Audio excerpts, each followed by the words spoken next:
What is up, everybody? Jay Nell here with my UFC 204 prediction video, also my UFC Fight Night in Portland recap video. You gotta follow me on Twitter and Instagram and Snapchat and all that good stuff because I did two 15-second prediction videos for the Fight Night in Portland and I got them both wrong. But we're going to talk about them anyway. The top two fights, the important fights on the card there. First up, I chose Will Brooks to beat Charles Cowboy Oliveira. He did not. The crowd was a little unappreciative. I felt like they were booing a bit throughout this entire card. Well, the top two fights there.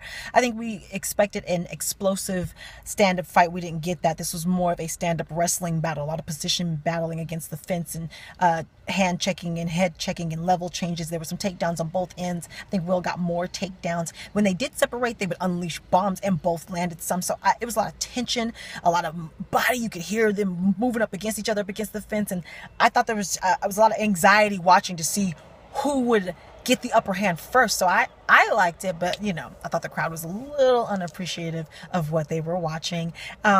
At the end of the first round, Will Brooks went to his corner and said, "My ribs hurt." And I'm pretty sure he either has broken ribs, torn cartilage, hopefully not, because that's difficult to heal. Someone let me know. By the second round, I think he won the second round. He was able to take Charles down more, hold him down, ground and pound. Charles was able to get back up, tag him some more. At one point, he took him down, and Will was like, from the rib. His movement was severely hindered in the third round. You could clearly tell that something was wrong. Charles was able to take him down, serious ground and pound. I think he actually knocked him out and then knocked him back into consciousness. And then while he was laid out, because the ref stopped the fight, he stood up and was like, and then gave him the suck it sign. And I was like, whoa, I like Charles Oliveira. He's got a great personality. I was like, where did all that unsportsmanlike conduct come from? He said afterwards that Will said something to him in the weigh-ins. Well, yeah, he did, because you missed weight by like 5 pounds, Charles. And that's disrespectful. You're not being asked to do anything else that the other fighters aren't being asked to do. That's step one. Who cares that you give up 20% of your purse? It changes things. It changes the fight. It changes your win. And then you're going to skip out of the lightweight division into the welterweight division afterwards? Yeah, he said something to you in the weigh-in, man. All right. And then Will threw his mouthpiece at him. So let me know what you think about that whole situation. Who do you think that Charles should fight next in the welterweight division? Now, main event, I chose John Dodson to beat John Lineker. He did not. 5-round split decision. I thought this was a great fight, but there were also times where the crowd was booing. I was like, y'all some unappreciative mother suckers right here. So So Lineker was constantly pressing forward throughout the entire fight, while Dodson was backing up, moving laterally, using his movement to avoid punches and things of that nature. They would engage and then he would dip back out. But it was Dodson who was starting all of the engagements because of his movement. Lineker really couldn't hit him. He was constantly walking him down. So John would decide, I'm going to start punching you now, and then get out of there. And I felt like he got the better of the exchanges, especially in the beginning rounds. Thought he landed more. He had some slick jabs and punches that Lineker didn't see coming. Lineker, of course, landed hit shots, and whenever John would stand in front of him and brawl with him, Lineker got the best of that, the pocket punching. He just has better movement in the pocket. With his hip movements and his head movement, he just always seems to give more than he gets when you stand in front of him and brawl close quarters like that. And so he landed some punches throughout this fight. He stunned Dodson throughout this fight, but Dodson also stunned him as well, and he also got 6 takedowns. Now, I thought he landed more punches throughout this fight, but when I looked at the stats, I was right. He far outlanded Lineker, even though Lineker threw way more shots. Dodson just simply wasn't there because he's a lot quicker. So he landed more significant shots, more headshots, more shots to the body, and even physically, John Lineker wore more damage. So I disagree with the decision. Let me know what you thought and why. And who do you think both men should fight next? Lineker did win the fight. He's already ranked number 3. He has every right to call out Dominick Cruz. Now, UFC 204 prediction video. I'm excited for this event. First, I'm choosing Brad Pickett to beat Yuri Alcantara. I'm choosing Stefan Struve to beat Daniel Omieschek. And hopefully, Stefan won't revert back to his old ways. Hopefully, Henry Hoof has gotten rid of those bad habits and he'll fight at length with his 10-inch reach advantage. Otherwise, Daniel is a great pocket puncher. He has great power and he will knock Stefan out if Stefan doesn't keep him at length. Next up, I am choosing Ovince St. Preux to beat Jimmy Manuwa. Correct me if I'm wrong. I thought Jimmy retired. I could have sworn that I heard him say out of his mouth that he retired. but maybe that was somebody else.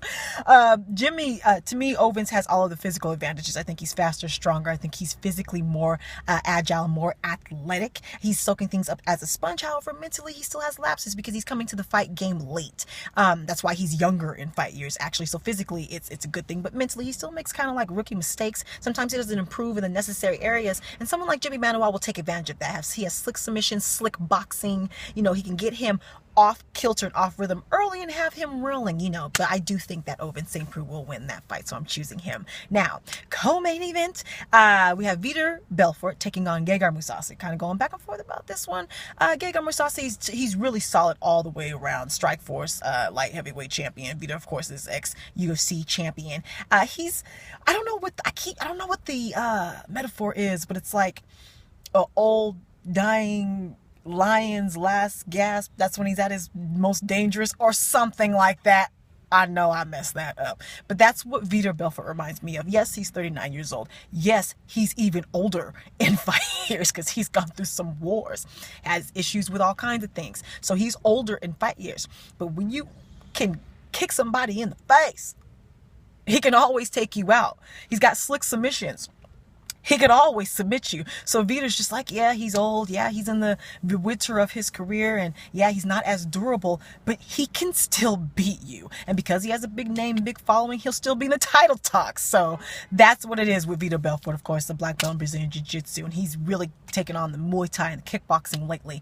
I think that the longer this goes, the more in favor it is of Gegard Mousasi. I think Gegard, if you know, Vitor always has that initial barrage in the first round. And then if you can survive that, he kind of gasses a bit. But the best way to survive that is to not let it happen in the first place. I still would advise Gegard, be first. Be first. Because don't let him get the momentum. He is a downhill snowball. So be first. Don't let the barrage get going. But if it does, throw some obstacles in front of that snowball, some trees, some logs, or something like that. Get your hands, but stick and move, stick and move. Don't stand in front of Vitor. Don't try to bang it out with him. Be smart about that. Survive that initial barrage. The longer it goes on, the more in your favor. Be first. I think that Gegard has all the physical advantages. I do think he'll be a bit faster. I do think that he'll probably be able to muscle Vitor a little bit, especially as the fight goes on. So I am picking Gegard Mousasi, but again, Vitor can always beat you. So fight smart. Now, main event, and we're seeing the UFC middleweight champion Michael the Count Bisping take on Dan Hendo Henderson. And right, let's talk about this. So the challenger, Dan Henderson, coming off of a great win over Hector Lombard, 3 victories out of his last 9, not consecutively, ranked number 12. All right. So it's not his record that got him this fight, is what I'm saying. He got this fight because we like him. We like Dan Henderson. Plus, Michael is a great seller. He's a great salesman. He barked and he talked his way into this fight, this revenge, this grudge match against someone who did posterize the crap out of him. And so he sold the fight. And we like Dan Henderson. And then the idea of him having this fight and then retiring either way is intriguing. So that's why this fight's happening. It has nothing to do with his record or any kind of deserving or earning, rather than the deserving, the kind of the way you give the gimme Oscar to the person who should have got the Oscar a few movies ago but didn't. So you give it for the movie that they did well in but not quite Oscar worth, you know, that sort of thing. So that's what we're doing here for Dan Henderson. Dan Henderson, Olympic wrestler, of course, champion pretty much in every organization he's been in except for the UFC, has that great big right hand. And of course, he has great wrestling. He will take you down, has great ground and pound, has great leverage control to get you up against the fence. We've seen these elbows coming from him. We've seen knees coming from him now. So even at 46 years old, he's evolving. He started late. He started MMA late. He was a wrestler all the way up until almost 30, I believe. So that is why he's lasted as long as he has. Michael the Count Bisping actually has a big kickboxing background, jiu-jitsu background, numerous European titles. He's cumulative damage, although he has shown that he can still knock you the out, as he won his title against Luke Rockhold. So don't take his power lightly either. But he is normally punches and bunches, cumulative damage. He will out offense you. So how should this fight go?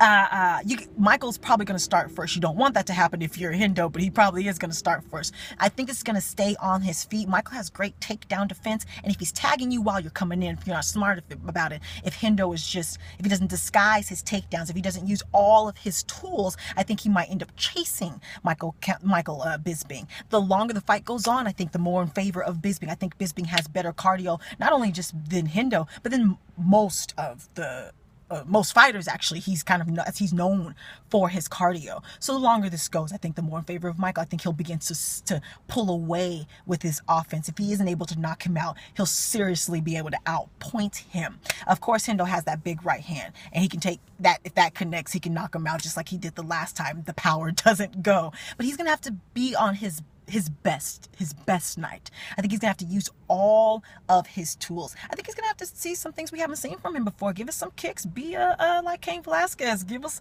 or Verdum, and give us some kind of flying, kick that you might land off the top, and then you send Michael Bisping whirling, But I think we're gonna have to see something from Hendo that we haven't seen before. This being his I'm gonna win, or I'm going to win and retire, or lose and retire, either way. That's intriguing. So maybe that'll give him something, some kind of dying man sort of thing, and that can propel him to the win. But let me just be clear. I think that Michael Bisping will win this fight. Okay, so let me just be clear. I think that Michael Bisping should win the fight, that he will win the fight. Won't be surprised that he wins the fight, or how he wins the fight. Bisping will win the fight. Having said all that, fuck it. I'm picking Hendo. Because why not? We're giving the number 12 guy a title shot over all of these other pristine athletes in their prime. So why not? And then if he wins, and miraculously wins, and becomes champ, what if he'd be like, you know what? I'm not going to retire.